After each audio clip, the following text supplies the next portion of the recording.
Priatelia, pozdravujem vás. Prišiel som na pochod za život, ktorý sa teraz volá Bratislava za život, lebo je bratislavský. A som ohromne rád, že som tu videl toľkoto veľa ľudí. Prišli naozaj mnohí známi, s ktorými sa poznám, ale daví ľudí, ktorých nepoznám, a to je to, čo ma skutočne nadchýňa, a uvedomujem si, že ľuďom záleží na hodnotách života. A toto je tá podstatná vec, ktorú musím teraz zdôrazniť ako človek, ktorý kandiduje vo voľbách do Národnej rady Slovenskej republiky za týždeň. A chcem vás pozvať, poprosiť, povzbudiť, a naozaj, že na kolenách poprosiť, poďte voliť a pozvite veľa ľudí voliť a nemôžete sa za to hanbiť, že by ste hovorili o voľbách.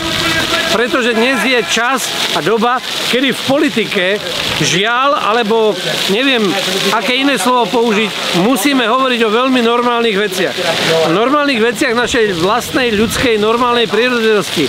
Že sme muži a ženy, že nie sme žiadne nebinárne bytosti, že jednoducho sme tými, ktorí chápu veci prirodzeným spôsobom a my to teraz musíme obraňovať.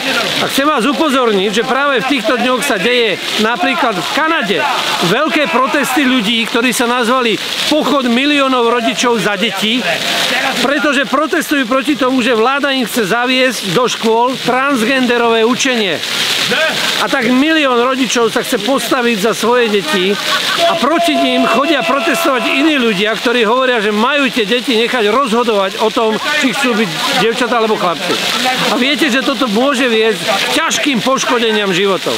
Tak toto je jedna oblasť. Ale druhá je oblasť ďalších hodnôt dôstojnosti ľudského života. Ale ide aj o našu ekonomiku, hospodárstvo, spolužitie, ale aj úctu k Bohu. A ja ako človek, evangelizátor v politike nemôžem vynechať, že politici tiež majú jasne vedieť zdôrazniť, že musíme mať úctu k Bohu.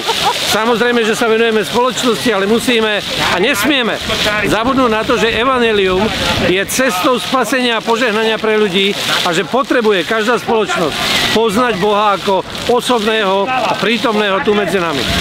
Mne na tomto záleží a vás prosím, aby ste ovplyvnili túto krajinu voľbami za týždeň, v sobotu 30. septembra.